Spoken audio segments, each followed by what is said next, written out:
Hello everyone. कल अपन ने पढ़ा था ईथर के बारे में। ईथर क्या होता है और किस प्रकार से ईथर के बारे में वैज्ञानिकों ने अभिधारणाएं दी और किस प्रकार से अपने को नेगेटिव रिजल्ट मिला, और जो नेगेटिव रिजल्ट मिला उसको फिर किस प्रकार की अभिधारणाओं से सोल्व करने के लिए अभिधारणाएं दी गई बहुत सारी। तो उनमें से अपने पास एक अभिधारणा थी, वो अपने पास थी आइंस्टीन की। तो जो नकारात्मक परिणाम है उसको आइंस्टीन ने सोल्व किया। आइंस्टीन ने बताया किस प्रकार से। तो आइंस्टीन के अनुसार अपने पास रहती है कि पिंड की जो निरपेक्ष गति है वो अपने पास, जो पिंड की निरपेक्ष गति होती है उसको अपन कभी भी ज्ञात नहीं कर सकते, उसको कभी भी ज्ञात नहीं किया जा सकता पिंड की निरपेक्ष गति को। और दूसरी बात, जो पिंडों के सापेक्ष या फिर दो पिंड, जो पिंड परस्पर नियत वेग से एक दूसरे की तरफ क्या करते हैं, गति करते हैं, उनके लिए आइंस्टीन ने पोस्टुलेट दिया कि जो अपने पास पिंड परस्पर आपस में क्या करते हैं, कांस्टेंट वेलोसिटी से गति करते हैं, उनके लिए आइंस्टीन ने अपने पास क्या दिया गया, पोस्टुलेट दिए गए कांस्टेंट वेलोसिटी से गति करने वाला। और फर्स्ट फैक्ट था जो अपने पास आइंस्टीन के अनुसार ये था कि किसी भी पिंड की निरपेक्ष गति को अपन क्या नहीं कर सकते, ज्ञात नहीं कर सकते हैं। निरपेक्ष गति किसी भी पिंड की क्या नहीं की जा सकती है, ज्ञात नहीं की जा सकती है। तो जो आइंस्टीन के पोस्टुलेट थे, अभिग्रहित थे, उनमें अपन पढ़ते हैं किस प्रकार से अपने पास अभिग्रहित दिए गए।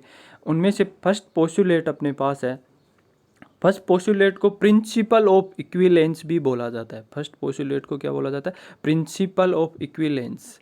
प्रिंसिपल इक्विवेलेंस का मतलब तुल्यता का सिद्धांत। ये किस प्रकार से तुल्यता का सिद्धांत है वो अपन इसमें पढ़ेंगे।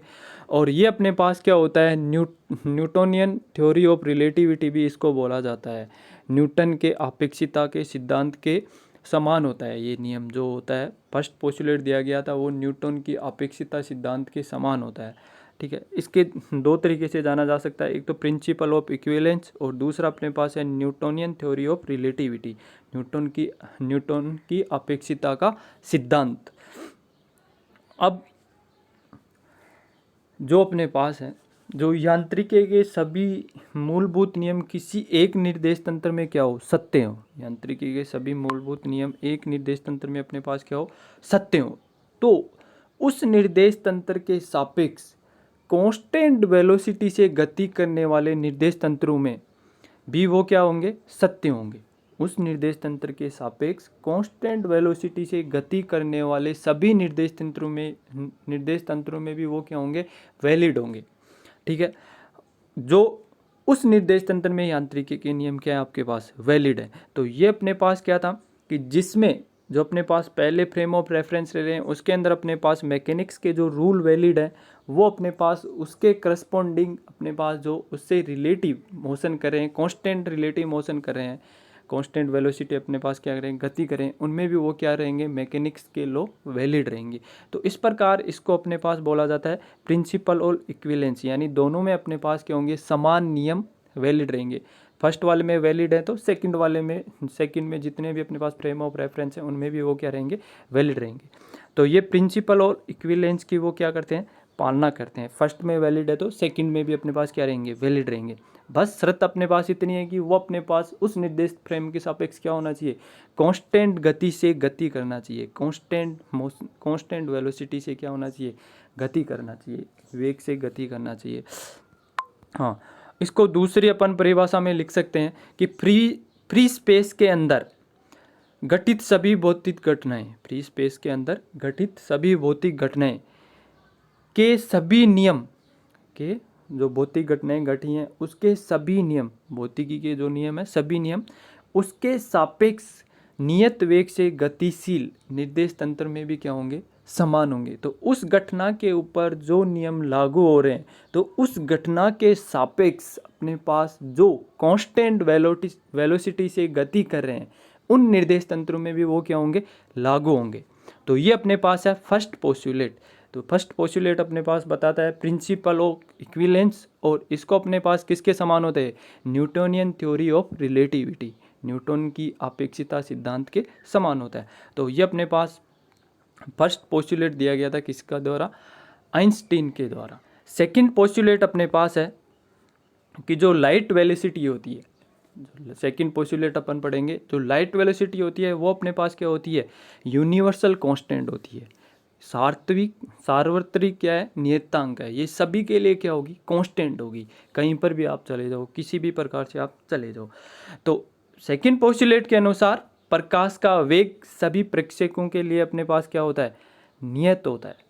प्रकाश का वेग सभी प्रेक्षकों के लिए अपने पास क्या होता है, नियत होता है। किसके अंदर, फ्री स्पेस के अंदर। फ्री स्पेस के अंदर अपने पास जितने भी अपने पास प्रेक्षक हैं, जितने भी ऑब्जर्वर हैं और जितने भी सोर्स हैं, उनके लिए प्रकाश का वेग क्या रहेगा, आपके पास कांस्टेंट रहता है।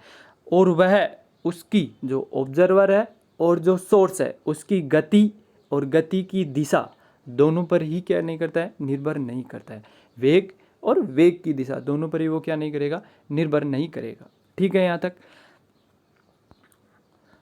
अब जो अपने पास पहले वाले लेक्चर में अपन ने पढ़ा था, क्या पढ़ा था कि गैलोलियन ट्रांसफॉर्मेशन है, उसके अंदर टाइम अपने पास क्या होता है, एब्सोल्यूट होता है। यानी सभी ऑब्जर्वर के लिए टाइम अपने पास क्या रहता है, सेम रहता है। या अपन बोल सकते हैं सभी इनर्शियल फ्रेम ऑफ रेफरेंस में टाइम आपके पास क्या रहेगा, कांस्टेंट रहेगा या इनवेरिएंट रहेगा। ये अपने पास किसकी एजम्पशन थी, गैलोलियन की एजम्पशन थी कि आपके पास टी बराबर टी प्राइम, दोनों S prime frame of reference और S frame of reference, inertial frame of reference है दोनों, उनके अंदर टाइम अपने पास क्या रहेगा, इनवेरिएंट रहेगा। ये अपने पास किसके अनुसार था, गैलोलियन के अनुसार। लेकिन लोरेंज के अनुसार अपने पास क्या होता है, टाइम एब्सोल्यूट नहीं होता है। टाइम क्या नहीं होता है, एब्सोल्यूट नहीं होता है। यानी दोनों फ्रेम ऑफ रेफरेंस के अंदर आपके पास टाइम क्या नहीं रहेगा, कांस्टेंट नहीं रहेगा दोनों। यानी ये अपने पास जो गैलोलियन के अनुसार अपने पास जो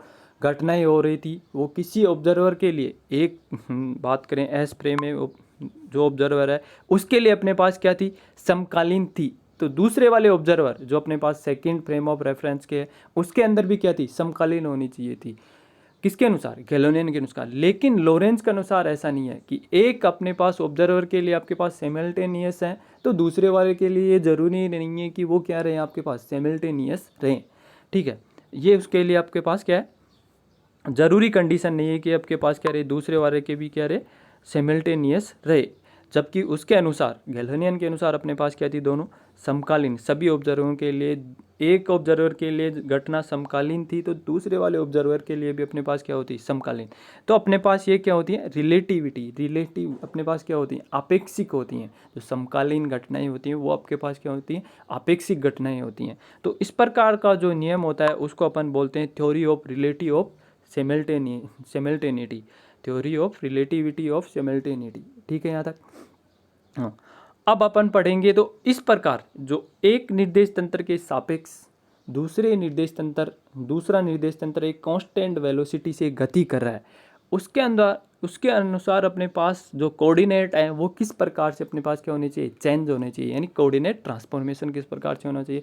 तो इसके लिए फर्स्ट अपने पास किसने दिया था ये कोऑर्डिनेट ट्रांसफॉर्मेशन, ये लोरेंज ने दिया था। किसने दिया था, फर्स्ट कोऑर्डिनेट ट्रांसफॉर्मेशन लोरेंज ने प्राप्त किया था। तो उसको अपन बोलते हैं लोरेंट ट्रांसफॉर्मेशन। तो अब अपन पढ़ेंगे लोरेंट ट्रांसफॉर्मेशन।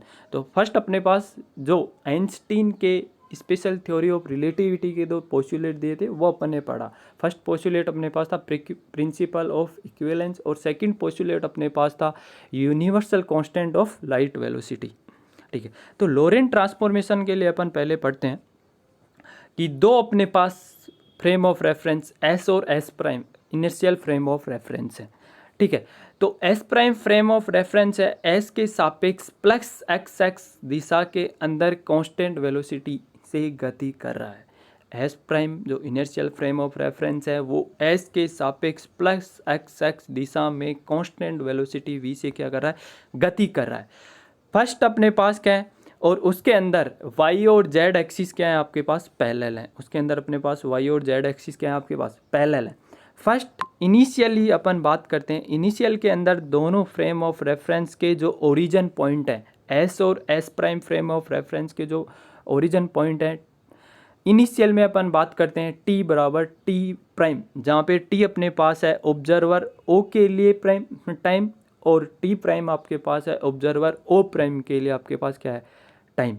ठीक है, तो यहाँ पे अपने जो फ्रेम ऑफ रेफरेंस के अपने पास मूल बिंदु है उनके ऊपर आपके पास क्या रखे हुए हैं, ऑब्जर्वर रखे हुए हैं। तो फर्स्ट ऑब्जर्वर के लिए जो टाइम अपने पास टी है, दूसरे वाले के ऑब्जर्वर के लिए जो ओ प्राइम पे रखा हो उसके लिए टी प्राइम टाइम है। ठीक है, तो फर्स्ट में दोनों अपने पास क्या है, जीरो है, तो दोनों जीरो है उस स्थिति पर या उस समय पे दोनों जो अपने पास क्या है, दोनों के ओरिजिन एस और एस प्राइम के ओरिजिन ओ और ओ प्राइम एक ही जगह पे हैं, क्या है, संपाती है या को इंसिडेंट है। दोनों क्या है, एक ही जगह पे हैं, संपाती है और को इंसिडेंट है। ठीक है, यहाँ तक। अब अपन मानते हैं कि टी बराबर टी प्राइम बराबर जीरो, टी बराबर टी प्राइम बराबर जीरो, इस टाइम के ऊपर अपने पास ओ और ओ प्राइम क्या है, को इंसिडेंट है। तो उसी समय के ऊपर ओ और ओ प्राइम बिंदु से, ओ और ओ प्राइम बिंदु से एक फ्लैश उत्पन्न होती है। ठीक है, एक फ्लैश उत्पन्न होती है, फ्लैश क्षणदीप्त यानी लाइट उत्पन्न होती है। जैसे अपन यहाँ पे अपन टॉर्च ऑन करते हैं इस बिंदु के ऊपर, या जो अपने पास है बल्ब को अपन क्या करते हैं, ऑन करते हैं। तो टॉर्च ऑन हुई तो जो लाइट है वो प्रकाश के वेग से चारों दिशाओं में क्या करेगी, एक समान वेग से गति करेगी। एक समान वेग से कैसे गति करेगी, किसके अनुसार, सेकंड पोस्टुलेट जो अपने पास है आइंस्टीन का सेकंड पोस्टुलेट के अनुसार अपने पास लाइट की जो वेलोसिटी है वो कांस्टेंट होती है, सभी दिशाओं में अपने पास क्या रहेगी, सेम वेग से। तो एस निर्देश तंत्र के अंदर वो क्या करेगी, स्पेरिकल वेव फ्रंट के अंदर क्या करेगी, गति करेगी, गोले तरंगागर के रूप में गति करेगी। तो एस के अंदर गोले तरंगागर के रूप में गति कर रही है। तो प्रथम अभिग्रह से अपन बता सकते हैं S prime frame of reference में भी वो क्या करेगी, गोले तरंगागर से गति करेगी, क्योंकि अपने पास प्रथम पोस्टुलेट क्या है, प्रिंसिपल ऑफ इक्विवेलेंस, यानी प्रथम पोस्टुलेट के अंदर जो नियम वैलिड रहेंगे वही, प्रथम निर्देश तंत्र में जो नियम वैलिड रहेंगे वही सेकंड निर्देश तंत्र में वैलिड रहेंगे, क्योंकि दोनों अपने पास क्या है, एक के सापेक्ष दूसरा कांस्टेंट वेलोसिटी से क्या कर रहा है, मूव कर रहा है। तो ये अपने पास जो कंडीशन है वो सेटिस्फाई हो रही है। तो सेटिस्फाई होने के कारण फर्स्ट पोस्टुलेट यहाँ पे लागू होगा। तो फर्स्ट के अंदर वो स्पेरिकल वेव फ्रंट में गति कर रहा है, तो सेकंड के अंदर भी वो क्या करेगी, स्पेरिकल वेव फ्रंट के अंदर गति करेगी। अब ऑब्जर्वर ओ के द्वारा फ्लैश अपने पास किसी पॉइंट, ऑब्जर्वर ओ जो अपने पास क्या है, inertial frame of reference S के कहाँ पे रखा हुआ है, ओरिजिन के ऊपर रखा हुआ है। तो ओरिजिन के ऊपर रखा है, तो फ्लैश अपने पास बिंदु एक्स वाई जेड के ऊपर पहुंचता है। तो ऑब्जर्वर ओ के द्वारा उस फ्लैश को यहाँ तक पहुँचने में नापा गया समय अपने पास कितना है, टी है। उस फ्लैश को यहाँ तक पहुँचने में नापा गया समय अपने पास क्या है, टी है। तो किसके द्वारा, ऑब्जर्वर ओ के द्वारा। तो टी बराबर आपके पास हो जाएगा, यहाँ से अपने पास किसी बिंदु पी के ऊपर क्या पहुँच रहा है, आपके पास फ्लैश पहुँच रहा है। तो किसी बिंदु पी के ऊपर फ्लैश पहुँच रहा है, तो उसके निर्देशांक किसके अंदर, एस फ्रेम ऑफ रेफरेंस में अपने पास है एक्स वाई और जेड, और ऑब्जर्वर ओ के द्वारा नापा गया समय अपने पास क्या है, टी है। ठीक है, तो यहाँ तक पहुँचने के लिए उसमें ऑब्जर्वर ओ के द्वारा नापा गया समय टी है। तो टी बराबर आपके पास यहाँ से आ जाएगा, और लाइट की वेलोसिटी अपने पास कितनी है, सी। तो टी बराबर आपके पास आएगा, यहाँ से टी बराबर अपने पास आएगा distance upon velocity, distance upon velocity. तो डिस्टेंस अपने पास ओरिजिन से पॉइंट पी की डिस्टेंस आपके पास हो जाएगी x square plus y square plus z square का रूट अपॉन सी। तो ये अपने पास ऑब्जर्वर ओ के द्वारा नापा गया समय आ गया, मापा गया समय। इसी प्रकार अपने पास ऑब्जर्वर ओ प्राइम के द्वारा, ऑब्जर्वर ओ प्राइम के द्वारा जो अपने पास एक्स प्राइम वाई प्राइम और जेड प्राइम में अपने पास जो कोऑर्डिनेट है वो किसके अंदर है, बिंदु पी के कोऑर्डिनेट है S prime frame of reference में। तो ऑब्जर्वर ओ के द्वारा बिंदु पी पर क्षणदीप्त पहुंचने में नापा गया समय अपने पास कितना है, टी प्राइम है। ठीक है, टी प्राइम है। तो टी प्राइम अपने पास ऑब्जर्वर किसके द्वारा नापा गया है? ओ प्राइम द्वारा। ऑब्जर्वर ओ प्राइम द्वारा जब संदीप्त कहाँ पे पहुंचे? पी प्राइम पे पहुंचे, तो ऑब्जर्वर ओ के द्वारा नापा गया समय अपने पास है टी प्राइम। तो टी प्राइम बराबर आपके पास रहेगा सेम दूरी बटा समय। तो यहाँ से इस इक्वेशन को सोल्व करने पर अपने पास आता है यहाँ से ये वाला इक्वेशन नंबर 1 प्राप्त होता है। तो ऑब्जर्वर ओ के द्वारा बिंदु पी पर पहुँचने पर मापा गया समय अपने पास है टी प्राइम। तो टी प्राइम बराबर आपके पास आएगा यहाँ से डिस्टेंस अपॉन वेलोसिटी। तो डिस्टेंस अपॉन वेलोसिटी, इस इक्वेशन को अपन सोल्व करते हैं तो आपके पास इक्वेशन प्राप्त होती है 2, जहाँ से अपने पास है X prime square plus Y prime square plus Z prime square minus T prime square into C square बराबर 0। ठीक है यहाँ तक। अब according to first postulate equation first S में वैलिड है। इक्वेशन फर्स्ट अपने पास क्या है? एस में वैलिड है। तो ये इक्वेशन कहाँ पे वैलिड होनी चाहिए? एस प्राइम में भी वैलिड होनी चाहिए। यानी इक्वेशन फर्स्ट एस में वैलिड है तो यही इक्वेशन कहाँ पे प्राप्त होनी चाहिए अपने को? एस प्राइम में प्राप्त होनी चाहिए। ठीक है, तो इसके लिए यानी ये इक्वेशन जो है वो अपने पास क्या रहनी चाहिए? दोनों में इनवेरिएंट रहनी चाहिए। दोनों इक्वेशन दोनों में अपने पास क्या रहनी चाहिए? इनवेरिएंट रहनी चाहिए, या इक्वेशन 1 बराबर क्या प्राप्त होना चाहिए? इक्वेशन 2 प्राप्त होना चाहिए। किसके अनुसार? फर्स्ट पोस्टुलेट के अनुसार कि एक निर्देश तंत्र में आपके पास वैलिड है कोई भी नियम, तो सेकंड वाले में भी वो क्या होना चाहिए? वैलिड होना चाहिए, कोई भी अपने पास फिजिकल क्वांटिटी। ठीक है, तो यहाँ पे अपन जानते हैं कि गैलोनियन ट्रांसफॉर्मेशन पढ़ा था अपन ने। गैलोनियन ट्रांसफॉर्मेशन से अपने पास ये 4 इक्वेशन है, x बराबर x minus we t, y prime बराबर y, जेड प्राइम बराबर z और t प्राइम बराबर t। तो ये इक्वेशन, ये जो अपने पास कोऑर्डिनेट प्राप्त हुए थे किसके अनुसार? कोऑर्डिनेट ट्रांसफॉर्म है किसके अनुसार? गैलोनियन कोऑर्डिनेट ट्रांसफॉर्मेशन के अनुसार। तो ये इक्वेशन 2 में अपन पुट करते हैं, तो ये वाली इक्वेशन अपने को प्राप्त होती है। ये सभी समीकरण आपको पुट करना है कहाँ पे? इक्वेशन 2 के अंदर। तो इक्वेशन 2 में अपन पुट करते हैं तो ये अपने पास इक्वेशन सोल्व करने पर ये इक्वेशन निकल के आती है। ठीक है, तो इस इक्वेशन को इक्वेशन 1 से अपन क्या करवाते हैं? कंपेयर करवाते हैं। समीकरण नंबर 1 से क्या करवाते हैं? कंपेयर करवाते हैं। तो समीकरण नंबर 1 से कंपेयर करवाने पर अपने पास जो ये क्वांटिटी है वो क्या होती है? एक्स्ट्रा क्वांटिटी प्राप्त होती है। ये क्वांटिटी क्या प्राप्त होती है? Extra quantity. तो ये एक्स्ट्रा क्वांटिटी है। ठीक है, तो इस प्रकार इसके अंदर अपने पास क्या नहीं, जो जिन फ्रेम ऑफ रेफरेंस में अपने पास लाइट वेलोसिटी क्या रहती है? कांस्टेंट रहती है। जिनके अनुसार जिन फ्रेम ऑफ रेफरेंस में अपने पास लाइट वेलोसिटी कांस्टेंट रहती है उनके अंदर गैलोनियन ट्रांसफॉर्मेशन क्या नहीं होता है? लागू नहीं होता है। लाइट वेलोसिटी अपने पास क्या है? कांस्टेंट है। यानी सेकंड पोस्टुलेट जिन फ्रेम ऑफ रेफरेंस में लगता है उसके अंदर गैलोनियन ट्रांसफॉर्मेशन इनवैलिड है। गैलोनियन ट्रांसफॉर्मेशन क्या है? इनवैलिड है।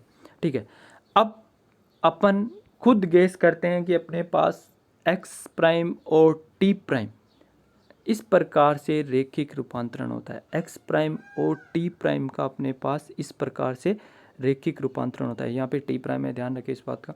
एक्स प्राइम और टी प्राइम का इस प्रकार से क्या होता है? रेखिक रूपांतरण होता है। हाँ, तो रेखिक रूपांतरण समीकरण अपने पास निम्न प्रकार से हैं। रेखिक रूपांतरण एक्स प्राइम का इस प्रकार से रेखिक रूपांतरण होता है, और वाई प्राइम का इस प्रकार के, जेड प्राइम का इस प्रकार के, और इस टी प्राइम का अपने पास इस प्रकार के रेखिक रूपांतरण है। ठीक है, तो फर्स्ट ऑब्जर्वर ओ प्राइम, अपन जानते हैं कि ऑब्जर्वर है ओ प्राइम। ठीक है, वो कहाँ पे रखा हुआ है? उसके मूल बिंदु के एस प्राइम जो फ्रेम ऑफ रेफरेंस है उसके ऊपर एक ऑब्जर्वर है ओ प्राइम। ठीक है, और ओ प्राइम ही उसका क्या है? ओरिजिन है। वो एस फ्रेम ऑफ रेफरेंस के सापेक्ष प्लस वी वेग से प्लस एक्स एक्स दिशा में क्या कर रहा है? गति कर रहा है। या कांस्टेंट वेलोसिटी v से प्लस एक्स एक्स दिशा में अपने पास क्या कर रहा है? गति कर रहा है। तो ऑब्जर्वर ओ प्राइम, तो ऑब्जर्वर ओ प्राइम का उसके अंदर निर्देशांक क्या होंगे आपके पास? 0 0 0। किसके अंदर?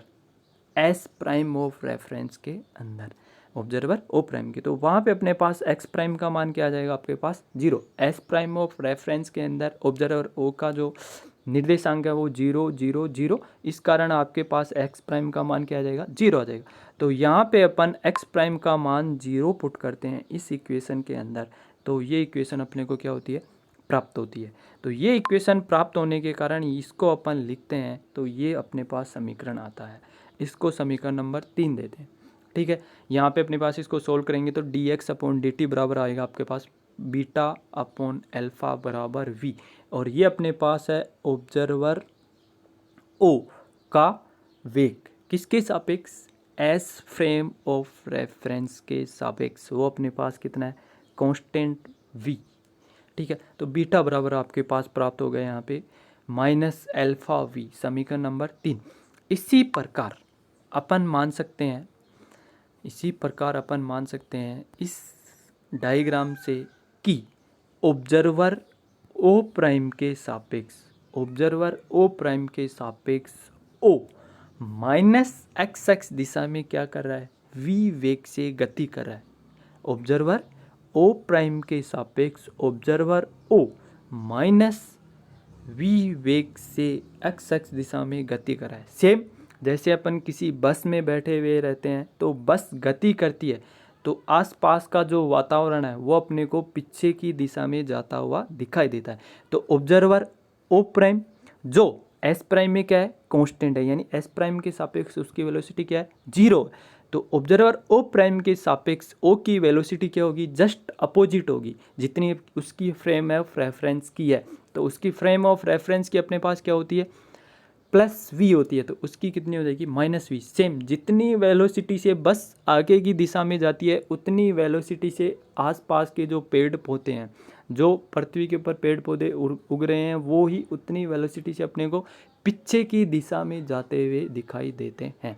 तो इसी प्रकार ऑब्जर्वर ओ प्राइम के सापेक्ष ऑब्जर्वर ओ -v वेग से पीछे की दिशा में जाता हुआ क्या करेगा, आपको दिखाई देगा, यानी -v वेग से v वेग से -x दिशा में क्या करेगा, आपको गति करेगा। सेम तो यहाँ से अब ऑब्जर्वर ओ का एस फ्रेम ऑफ रेफरेंस में कोऑर्डिनेट हो जाएंगे 0 0 और 0। किसके अंदर, एस फ्रेम ऑफ रेफरेंस के अंदर ही कोऑर्डिनेट हो जाएंगे कितने, 0 0 0। यहाँ से अपन x का मान निकालेंगे तो आपके पास कितना हो जाएगा, 0 प्राप्त हो जाएगा। तो x का मान 0 प्राप्त होने पर इस समीकरण, जो इन दोनों समीकरण है अपन x बराबर क्या, यहाँ पे नहीं, अभी जो अज्यूम की थी उन समीकरण में, इन समीकरणों में अपन x बराबर क्या पुट करते हैं, 0 पुट करते हैं। तो इन दोनों समीकरण में अपन x बराबर 0 पुट करते हैं तो अपने को समीकरण नंबर प्राप्त होती है, ये वाली समीकरण दोनों प्राप्त होती हैं, समीकरण ये और समीकरण ये, क्योंकि x बराबर क्या हो गया वहाँ पे 0। क्यों, क्योंकि अपने पास ऑब्जर्वर ओ का एस फ्रेम ऑफ रेफरेंस में कोऑर्डिनेट थे 0 0 0। तो यहाँ से अपने पास इन दोनों इक्वेशन, इन दोनों समीकरण को अपन सोल्व करते हैं तो आपके पास आता है x'/t' हो जाएगा β/डेल्टा। तो β/डेल्टा तो यहाँ से अपन निकालते हैं इसका Δx'/Δt'। तो Δx'/Δt' ऑब्जर्वर ओ प्राइम के सापेक्ष ऑब्जर्वर ओ -x दिशा में v वेग से क्या करता है, गति करता हुआ दिखाई देता है या गति करता हुआ प्रतीत होता है। तो इसको अपन ने लिख दिया क्या है, -v। तो यहाँ पे आपके पास बीटा बराबर -ΔV, समीकरण नंबर 4। और समीकरण नंबर 3 और समीकरण नंबर 4 दोनों अपने पास क्या है, बीटा के बराबर हैं। तो समीकरण नंबर 3 और समीकरण नंबर 4 से अपन लिख सकते हैं, समीकरण नंबर 3 अपने पास ये है बीटा बराबर -α/v, और समीकरण नंबर 4 बराबर है बीटा बराबर -ΔV। दोनों समीकरण अपने पास क्या है, सेम है। तो यहाँ से अपने पास समीकरण नंबर प्राप्त होती है अल्फा बराबर डेल्टा। क्या प्राप्त होता है, अल्फा बराबर डेल्टा। तो समीकरण नंबर 3 से बीटा का मान और समीकरण नंबर 5 से डेल्टा का मान, जो अज्यूम की गई समीकरण थी उनमें अपन पुट करते हैं। समीकरण 3 से बीटा का मान, बीटा बराबर आपके पास है -α/v, और यहाँ पे जो अपने पास डेल्टा बराबर आपके पास है अल्फ़ा। तो यहाँ पे अपन पुट करते हैं अल्फ़ा, दोनों में पुट करते हैं तो समीकरण अपने को प्राप्त होती है कौन सी, समीकरण नंबर 6 प्राप्त होती है। बीटा बराबर -α/v और डेल्टा बराबर अल्फा पुट करने पर अपने पास समीकरण 6 प्राप्त होती है। तो समीकरण 6 का जो मान आया उसकी वैल्यू समीकरण नंबर 2 में अपन पुट करते हैं। समीकरण 6 और समीकरण 2 तो समीकरण number 6 x prime y prime z prime, यहाँ पे अपने पास है जेड, ध्यान रखना जेड प्राइम बराबर जेड, और यहाँ पे टी प्राइम बराबर ये। तो इन सभी समीकरण से अपन वैल्यू कहाँ पे पुट करते हैं, x prime y prime z prime और टी प्राइम की, कहाँ पे, समीकरण नंबर 6 में। तो समीकरण नंबर 6 से वैल्यू इन सभी की कहाँ पे पुट करते हैं, समीकरण नंबर 2 में। तो समीकरण नंबर 2 में पुट करने पर अपने को इक्वेशन प्राप्त होती है कौन सी, ये वाली। इस इक्वेशन को सोल्व करने पर अपने पास ये प्राप्त होता है। तो यहाँ से अपन फिर आगे सोल्व करते हैं, यहाँ पे a माइनस बी के होल स्क्वायर और यहाँ पे a प्लस बी का होल स्क्वायर से सोल्व करते हैं, तो ये दोनों अपने पास इक्वेशन प्राप्त होती हैं। इन दोनों इक्वेशन प्राप्त होने के बाद में अपन एक्स स्क्वायर के क्या लेते हैं, गुणांक एक जगह करते हैं। तो एक्स स्क्वायर का गुणांक यहाँ से आपके पास आएगा अल्फा स्क्वायर, और एक्स स्क्वायर का गुणांक यहाँ से आपके प्राप्त होगा minus c square gamma square. फिर y square as it is, z square as it is. आगे चल के अपन बात करते हैं, ठीक है, टी प्राइम टी स्क्वायर के गुणांक अपन लेते हैं। तो टी स्क्वायर का गुणांक यहाँ से आपके पास आएगा, इन दोनों से टी स्क्वायर का गुणांक आएगा alpha square v square, alpha square v square. यहाँ से टी स्क्वायर का गुणांक आपके पास होएगा minus c square alpha square minus c square alpha square, ठीक है। और यहाँ पे ध्यान रखना, ये वापस से मैंने एक बार रिपीट कर दिया, तो ये दोबारा नहीं आएंगे, एक बार वहाँ पे आ गए तो ये लिख दिया अपने y square plus z square. आगे होगा, यहाँ से जो रिमेनिंग क्वांटिटी है वो अपने पास है माइनस 2xvt अल्फा स्क्वायर, और यहाँ से जो रिमेनिंग क्वांटिटी है वो अपने पास हो जाएगी माइनस, यहाँ पे माइनस का साइन है ध्यान रखें, minus 2c square gamma alpha xt, ठीक है। तो ये इक्वेशन अपने को क्या प्राप्त हुई है, 7 प्राप्त हुई है। तो इक्वेशन 7 का कंपेयर करवाते हैं इक्वेशन 1 से, इक्वेशन 7 का कंपेयर करवाते हैं इक्वेशन 1 से। तो इक्वेशन 7 का कंपेयर करवाने पर इक्वेशन 1 से अपने पास, इक्वेशन 1 अपने पास कौन सी है, ये है। इस इक्वेशन का इसके साथ कंपेयर करवाते हैं तो फर्स्ट में अपने पास प्राप्त होता है, यहाँ से फर्स्ट अपने पास प्राप्त होगा एक्स स्क्वायर का गुणांक। यहाँ पे एक्स स्क्वायर का गुणांक आपके पास क्या है, 1 है, और यहाँ पे एक्स स्क्वायर का गुणांक आपके पास है ये। तो alpha square minus c square gamma square बराबर कितना हो जाएगा आपके पास, 1 हो जाएगा। यहाँ पे वाई स्क्वायर, यहाँ पे वाई स्क्वायर, यहाँ पे जेड स्क्वायर, यहाँ पे जेड स्क्वायर, और यहाँ पे टी स्क्वायर का जो गुणांक है आपके पास ये है, और यहाँ पे टी स्क्वायर का गुणांक अपने पास है माइनस सी स्क्वायर। तो दोनों के गुणांक का कंपेयर करके लिखते हैं, तो alpha square v square minus c square alpha square बराबर माइनस सी स्क्वायर। और यहाँ पे जो ये एक्स्ट्रा क्वांटिटी है ये एक्स का गुणांक है, ठीक है। तो यहाँ पे एक्स का गुणांक है, ये एक्स्ट्रा क्वांटिटी अपने पास यहाँ पे नहीं है, इसके बराबर 0 अपने पास। तो ये एक्स्ट्रा क्वांटिटी है, इसके बराबर अपने पास यहाँ पे कुछ नहीं है, तो इसका मतलब इसके बराबर क्या होगा आपके पास, 0 प्राप्त होगा। तो समीकरण 7 और समीकरण 1 का कंपेयर करवाने पर अपने को इक्वेशन प्राप्त होते हैं कौन कौन सी, 8, 9 और 10, ठीक है। समीकरण नंबर 9 से अपन सोल्व करते हैं, समीकरण नंबर 9 को अपन सोल्व करते हैं। तो समीकरण नंबर 9 को सोल्व करने पर ये समीकरण नंबर 9 है, यहाँ से अल्फ़ा का मान आपके पास यहाँ ये आता है, नीचे से अपन माइनस सी स्क्वायर कॉमन लेते हैं, जो अपने पास डिवाइडर है उसे अपन माइनस सी स्क्वायर कॉमन लेते हैं, तो माइनस सी स्क्वायर से सी स्क्वायर कैंसिल आउट हो जाएगा, और यहाँ पे अल्फ़ा का मान आपके पास कितना प्राप्त हो गया, ये प्राप्त हो गया, ठीक है। अल्फ़ा का मान ये प्राप्त हो गया। तो अब अल्फ़ा का मान समीकरण नंबर 8 में अपन पुट करते हैं, किस में पुट करते हैं, समीकरण नंबर 8 में पुट करते हैं। तो अपने पास इक्वेशन आती है कौन सी निकल के, समीकरण नंबर 8 में अल्फ़ा का मान पुट करने पर ये आया। इसको सोल्व करने पर आपके पास गामा की जो वैल्यू आती है वो आती है plus minus alpha v upon सी स्क्वायर। अब यहाँ पे अपने को माइनस साइन लेना है या प्लस साइन लेना है, माइनस साइन लेना है या प्लस साइन लेना है, तो ये डिसाइड करते हैं अपन समीकरण नंबर 10 से। कहाँ से, समीकरण नंबर 10 से। और समीकरण नंबर आप अल्फ़ा का मान समीकरण नंबर 8 में न रखकर समीकरण नंबर 10 से भी सोल्व करोगे तो यहाँ से आपके पास किसका मान आ जाएगा, गामा का मान आ जाएगा। तो समीकरण नंबर अपन 10 को सोल्व करते हैं यहाँ पे। तो समीकरण नंबर 10 अपने पास ये है, यहाँ पे इससे कॉमन ले लेते हैं बाहर, minus 2 alpha x T, minus 2 alpha x T है, तो यहाँ पे अपने पास प्लस आएगा, प्लस का साइन है यहाँ पे ध्यान रखें। तो यहाँ पे बच जाएगा वी अल्फ़ा, यहाँ पे सी स्क्वायर गामा बराबर 0। तो ये वाली क्वांटिटी किसके बराबर नहीं हो सकती, 0 के बराबर नहीं हो सकती। तो 0 के बराबर नहीं हो सकती, इसका मतलब ये जो ब्रैकेट वाली क्वांटिटी है वो किसके बराबर होगी, 0 के बराबर होगी। तो ब्रैकेट वाली क्वांटिटी अपने पास 0 के बराबर हो रही है, तो यहाँ से अपने पास गामा का मान निकाल दे, तो गामा का मान निकल के आता है आपके पास माइनस वी एल्फ़ा अपॉन सी square, minus V alpha upon सी स्क्वायर। तो इक्वेशन 6 में अपन अल्फ़ा और गामा दोनों का मान निकालते हैं। इक्वेशन नंबर 6 में अपन अल्फ़ा और गामा का मान दोनों का मान क्या करते हैं, पुट करते हैं वहाँ पे। तो पुट करने के बाद में जो इक्वेशन आपको प्राप्त होती है, एक्स प्राइम बराबर alpha X minus we T, T prime बराबर आपके पास आता है alpha T minus V alpha upon X square, वो वी अल्फ़ा एक्स अपॉन सी स्क्वायर। ठीक है, इसको सोल्व करते हैं तो अपने पास आता है टी प्राइम बराबर alpha T minus v x upon सी स्क्वायर। वाई प्राइम बराबर आपके पास कितना आ जाएगा, वाई, और जेड प्राइम बराबर आपके पास आ जाएगा जेड। तो ये अपने पास, अब इन सभी इक्वेशंस को अपन पुट करते हैं कहाँ पे, इक्वेशन नंबर 2 में। इन सभी इक्वेशन को अपन पुट करते हैं इक्वेशन नंबर 2 में, तो अपने को इक्वेशन नंबर क्या होती है, फर्स्ट प्राप्त होती है। तो इस प्रकार इक्वेशन नंबर 2 और इक्वेशन नंबर 1 दोनों फ्रेम ऑफ रेफरेंस में क्या होगी, समान होगी। इसका मतलब इक्वेशन नंबर 1 क्या होगी आपके पास, इनवेरिएंट होगी। इसका मतलब फर्स्ट पोस्टुलेट यहाँ पे क्या हो रहा है, सिद्ध हो रहा है। फर्स्ट पोस्टुलेट यहाँ पे क्या हो रहा है, सिद्ध हो रहा है। और फर्स्ट पोस्टुलेट को सिद्ध करके ही अपन किसका ट्रांसफॉर्म निकालें, किसका, फर्स्ट पोस्टुलेट को अपन मान के ही लोरेंट ट्रांसफॉर्मेशन निकालें।